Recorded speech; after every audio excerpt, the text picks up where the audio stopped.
So the first time you play a student ass or a student assembly, and for those of you that maybe weren't music majors, when playing at a student assembly, is if you're a music major in college, you have to go once a week to, and it's like the big recital hall there at the university. At least it was when I was a student, and people get up on the stage and they play.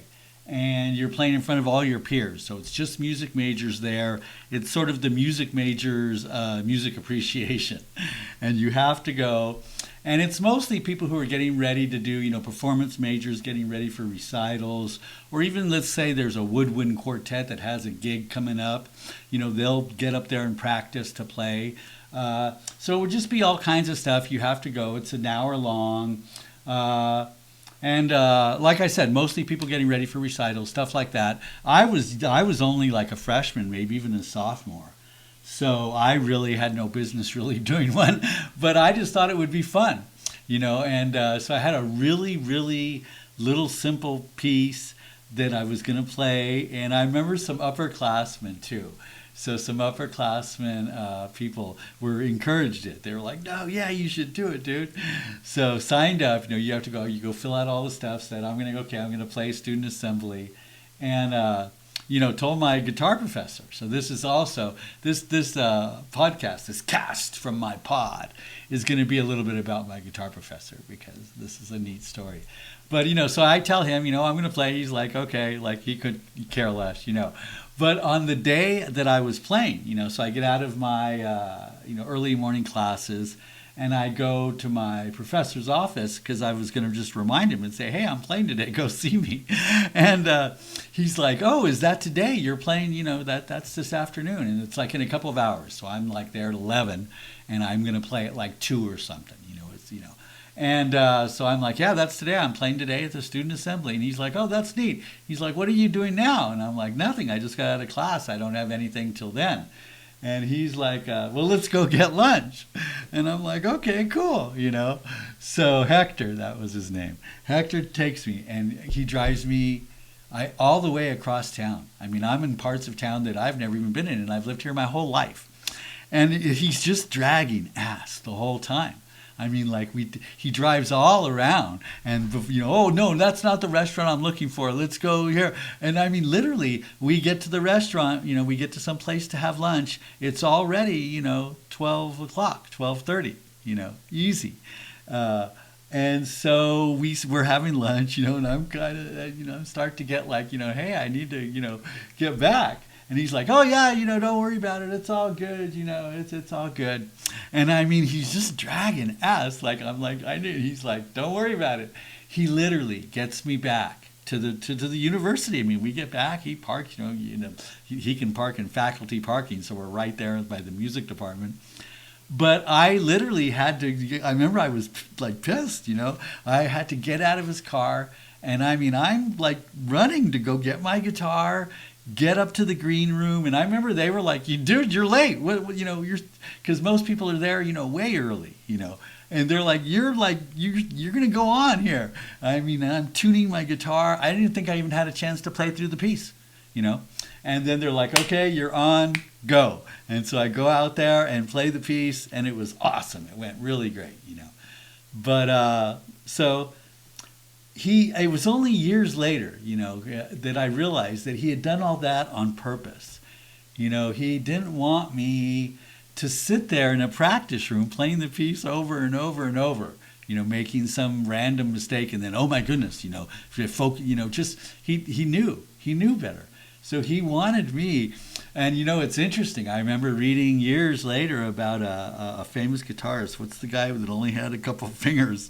And I'll look up his name and insert it here. Django Reinhardt. Okay, there. I think I probably got his name in there, but I don't know. Anywho, that he would be like that. That it would literally be like it would be time for him to be playing in a concert, and they would go get him and have to go find him and be like, "You're supposed to be playing," and he would be like, "Oh, is that now? Okay," But anyway, so he had done it. It was just so neat. What a teacher. But that was just so Hector.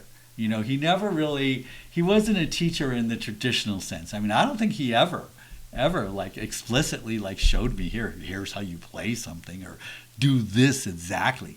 He would tell me, it was funny. Students would get upset because he would tell you these stories from his childhood, and but it would always, if you would pay attention, he would answer your question and be guiding you in your artistic journey. But so it was just great, that he did that and got me there. No chance to get nervous, no chance to, play through the piece and get myself all psyched out. And I've seen it happen. I remember fellow music majors, I would see them play the piece like easy in a practice room, but boom, they play the piece, not make a single, a couple little errors or whatever, and then I've seen them crash and burn on a stage, not even be able to finish the piece, but because once you start making mistakes and thinking about it, you'll crash and burn, man, especially, be a beginner up on a stage like that. But so that was just so neat. Like I said, that was so Hector. I remember going to him one day when I just first started to be a music major, and I told him, I was like, hey, all of my other professors are telling me that I'm what was it? That I need to consider myself a musician first and a guitarist second. And he said, well, they're right. And I'm like, he's like, but remind them that you're an artist first, then a musician, then a guitarist. And I was like, oh my God, I loved it, man. Big old grin on my face. I bet I still have it to this day. But anyway, yeah, so that was Hector. Hector Garcia. He was my professor. He started one of the first classical guitar programs in the United States, I do believe. Hector Antonio Garcia Hernandez. Cuban, man. Great man, really. Just really a great man. So here's another thing that he imparted once that is just, like I said, he would tell you these things that they applied, to music, but they applied to like everything. I remember we were talking about, making mistakes like that, when you make a mistake and to just let it go and whatever. And he said, the difference between, and obviously, if you're a beginner, you can't, mistakes matter. I'm not trying to say that it doesn't matter if you make mistakes. But what he said, in the end, once you're a great player, the difference between a great player and a not so great player isn't it how many mistakes they make. It's how they handle the mistakes they make. And so it's like, yeah, what do? You can take that with you, man. You can have that engraved and wear that. But, because that's a life lesson. But he was great. Just a fascinating individual. Taught me so much. Like I said, never, more of like a coach. I could see it being like that if you were a gymnast. You wouldn't expect, your coach to jump up on the bars and say, no, here's how you do it. He did that when he was young, but he could give you advice and say, you need to focus more on, this part of your strength training, or you need to do, that you'll be like, wait, I want to know how to do this, move. And because he would be like that. He was very, and I'm going to do a podcast all about it. He taught the Tataga method, Tataga Pujol method, which is fascinating. It is a very, very interesting method of guitar, and it's very interesting. So I'll tell a little bit now because I don't think I've reached time, and I'm trying to give people their money's worth on these casts.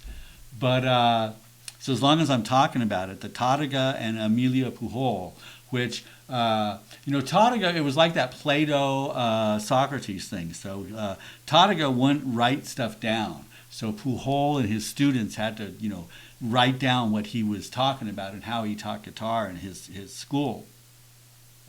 But so in the mornings, they would do very technical exercises, all technical, rigorous. And in the evenings, then they would say, no, throw all that away, and now you need to be an artist. And sort of, and I remember reading about that in that the flamenco tradition, I do believe, is kind of like that. That, you practice, you do your studies in the afternoon or whatever, but when you're playing for the dancers and you're playing, no, then you're on a rocking chair and you want to get that thing rolling. But Anywho, so I'm not sure this is long enough. I guess I could ramble some more. If anyone's interested, this cast is in C major, common time, 120 BPM. but anywho, so yeah, student assembly, as a music major, as a performance major. So like that's funny, right? Because you got the ed majors, which are the people that are at least going to get some jobs, and then you got the performance majors and the composition majors that are going to work at McDonald's. But and we knew it. It's very strange to me. You hear so much talk now with AI and just everything now about all the creators saying oh, I'm being robbed and I'm but it's like. Oh my goodness, I do believe someone's at my door. That's kind of funny. I got a podcast going on. I got people at my door. Might have just been a cat or a bird. So let's see if they ring it again. And I'll have to cut that out. So I don't know what I was talking about. But,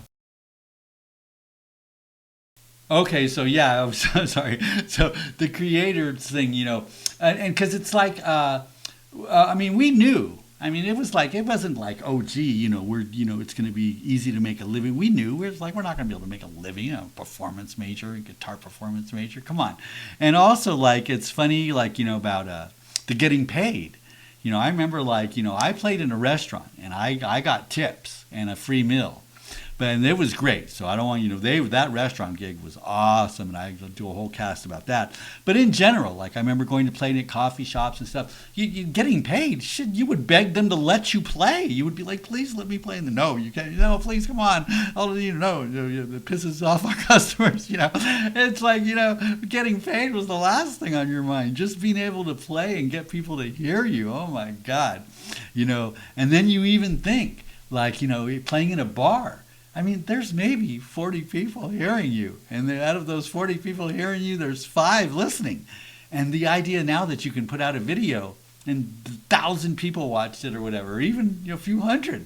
It's like, wow, that's a trip to someone from, like my generation. It's like, that's a lot of people. But, you would play in a coffee shop for an hour, maybe 20 people, maybe, whatever. But so it's just it's like this surreal different world. And then now with AI, everything all fucked up. But anyway, that's one of the reasons I'm doing the cast. And I've been trying to do TikTok lives and stuff. Because with the AI anymore, until AI can help you wade through it, I'm going sort of live, like hang your hat on live, But yeah, but anyway, I'm going to do my TikTok rant. I'll probably talk a little more about that. But anyway, I think I kind of getting close here. I'm coming up on 400. So I feel like that's okay. Probably better to stay on point.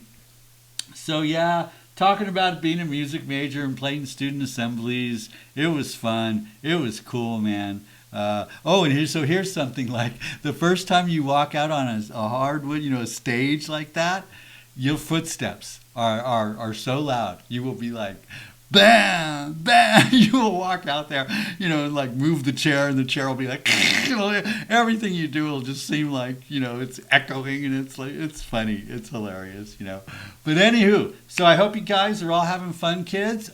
Music is great. Music rocks. I'll talk more, the space between, what defines a major minor chord?